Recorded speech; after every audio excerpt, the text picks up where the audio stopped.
আসসালামু আলাইকুম বন্ধুরা। আমি এখন এই যে আমার এই ছাদে টবে গাছ লাগানো আছে, তো পানি দিতে এসেছি সকালবেলাতে। এগুলো হলো বুটের শাক, দেখছেন পাইতে ধরে লাগা বের হয়ে গেছে অনেক, ওখানে ওই যে বেড়েছে, ওই ওই যে দেখেন।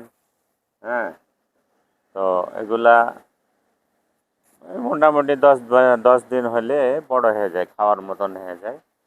তো এভাবে টবে লাগাচ্ছি, অনেক সুন্দর শাক হয়। এদিকে একটা লাল কদু হয়েছে, এদিকে সিমগুলা হয়েছে। এগুলাতে পানি দিই,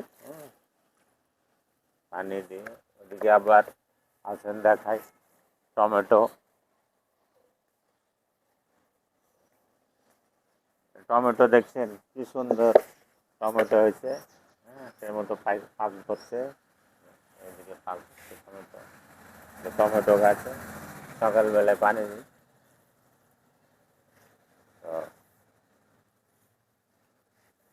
যত্ন নিলে, গাছের যত্ন নিলে সুন্দর হবে, সুন্দর ফলও আসবে। তো ঠিক আছে, পানি দিতে থাকি। ভালো থাকেন। আসসালামু আলাইকুম।